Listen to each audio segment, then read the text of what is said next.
నా భారతదేశ ప్రజలందరికీ 80వ స్వతంత్ర దినోత్సవ శుభాకాంక్షలు తెలియజేస్తున్నాను.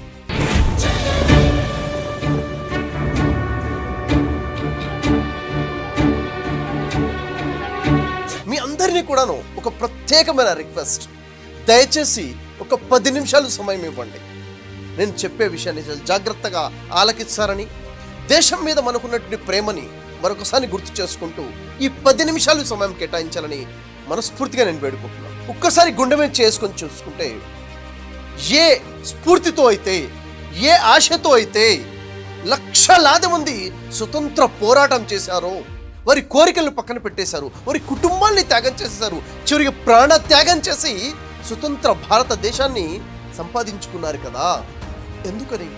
ఇంతగా ఏ ఉద్దేశంతో స్వతంత్రం కావాలని పోరాడారు?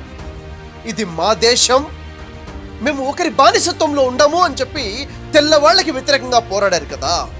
ఇది ప్రజాస్వామ్య రాజ్యం, అంటే ప్రజలే స్వాములు.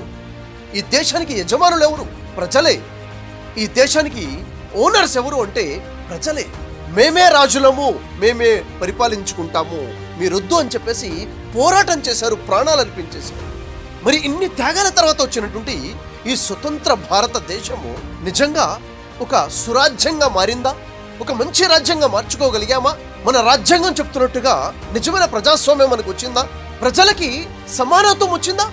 ఆర్థిక సమానత్వము, రాజకీయ సమానత్వము, సామాజిక సమానత్వము నిజంగానే మనం అనుభవిస్తున్నామా?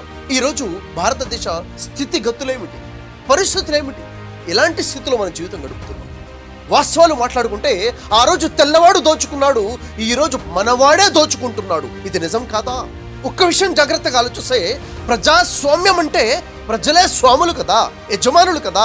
అంటే ఈ దేశంలో ఉన్న సుసంపద మొత్తం కూడాను మనది. సో ఈ రాజ్యంలో ఇంతమంది కోట్ల మంది ప్రజల కోసము ప్రతినిధులుగా ఉండాలని మనం ఒకరిని ఎన్నుకుంటే, ఆ ప్రజాప్రతినిధిగా ఉండవలసినటువంటి ఆ వ్యక్తి తానే ఒక రాజుగా ఫీల్ అయిపోతున్నాడు, ప్రజలేమో తాము బానిసలుగా ఫీల్ అయిపోతున్నాం. నిజమేంటంటే, ఈ ప్రతినిధులు ఎవరైతే ఉన్నారో వారి ఎమ్మెల్యే కానివ్వండి, ఎమ్మెల్సీ కానివ్వండి, మెంబర్ ఆఫ్ పార్లమెంట్ కానివ్వండి, చీఫ్ మినిస్టరే కానివ్వండి, వారికి మనము జీతం ఇస్తున్నాం. ఎవరిస్తున్నారు? మనం కట్టే ట్యాక్స్. ఈరోజు ప్రతి ఒక్కరం ట్యాక్స్ కడుతున్నాం కదా. కడుపు నిండా భోజనం చేయని వాడు కూడా ప్రభుత్వానికి పన్ను కడుతున్నాం కదా. మనం కడుతున్న ఈ ట్యాక్స్ నుంచే మనం జీతం ఇస్తున్నాము. నిజం చెప్పాలంటే జీతం తీసుకునే జీతగాళ్ళు రాజుల్లా ఫీల్ అవుతున్నారు, స్వాములుగా ఉండవలసిన ప్రజలు బానిసలుగా ఫీల్ అయిపోతున్నారు.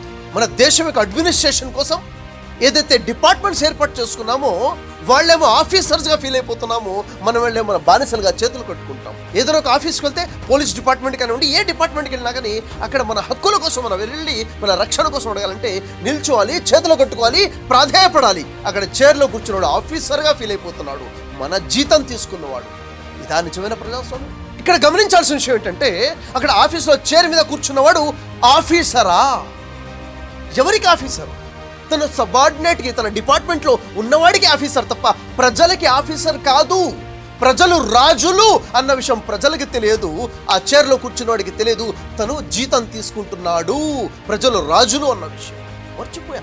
ప్రజల చేత ఎన్నుకోబడిన వాడు నాయకుడు అనుకుంటున్నాడు. నాయకుడు కాదు. నాయకుడు ఎవరికి? తన పార్టీలో ఉన్న తన కార్యకర్తలకు నాయకుడేమో, ప్రజలకి నాయకుడు కాదు కదా.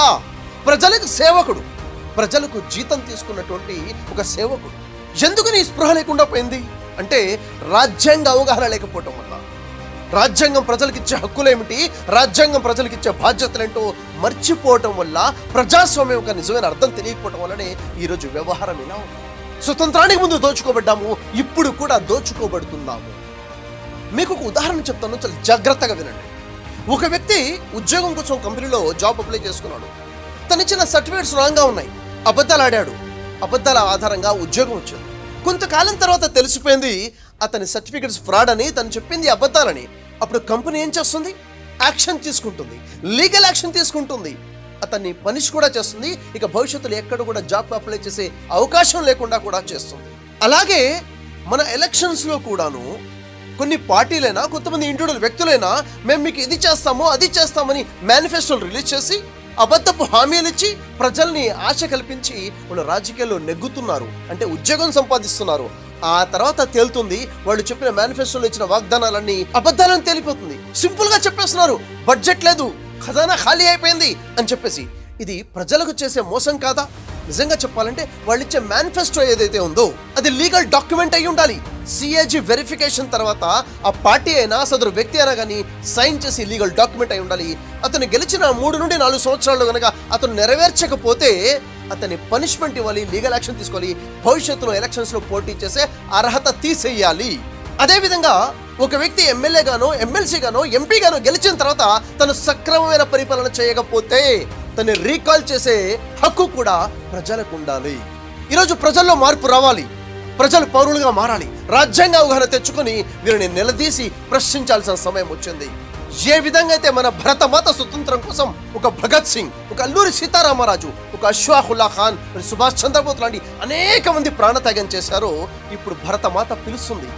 దేశాన్ని సురాజ్యంగా మార్చడం కోసం, సురాజ్య పోరాటం కోసము మరొక భగత్ సింగ్ కావాలి, మరొక అల్లూరి సీతారామరాజు కావాలి. ఎవరైతే స్వార్థపూరిత రాజకీయాలతో అవినీతి కోటలు కట్టుకున్నారో ఆ కోటల గోడలు బద్దలు కొట్టే సమయం ఆసనమైంది. ప్రతి ఎడ్యుకేటెడ్, ప్రతి యువత రాజకీయాల్లోకి రావాల్సిన పరిస్థితి ఉంది. దేశాన్ని సురాజ్యంగా మార్చుకోవాల్సిన అవసరం ఉంది. దేశ పౌరుడిగా నేను అడుగు ముందుకేస్తున్నాను, మిమ్మల్ని అందరినీ ఆహ్వానిస్తున్నాను.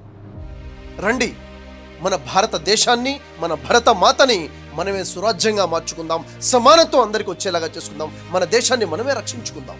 భారతదేశ సురాజ్య సాధనే ధ్యేయంగా ఆ ఉద్యమం మన తెలుగు రాష్ట్రాల నుంచే మొదలవుతుంది. ఆంధ్ర రాష్ట్రము, తెలంగాణ రాష్ట్రాల నుంచి దేశం కోసం పోరాటం. దీంట్లో మొదటి అడుగుగా తెలంగాణ రాష్ట్రంలో అతి త్వరలో జరగబోతున్నటువంటి గ్రాడ్యుయేట్ ఎమ్మెల్సీ ఎలక్షన్స్ లో ఏదైతే వరంగల్, ఖమ్మం, నల్గొండ ఉమ్మడి జిల్లాల్లో ఉన్నటువంటి ఎమ్మెల్సీ సీట్ కోసము నేను ఒక భారతీయ పౌరుడిగా పోటీ చేస్తున్నాను.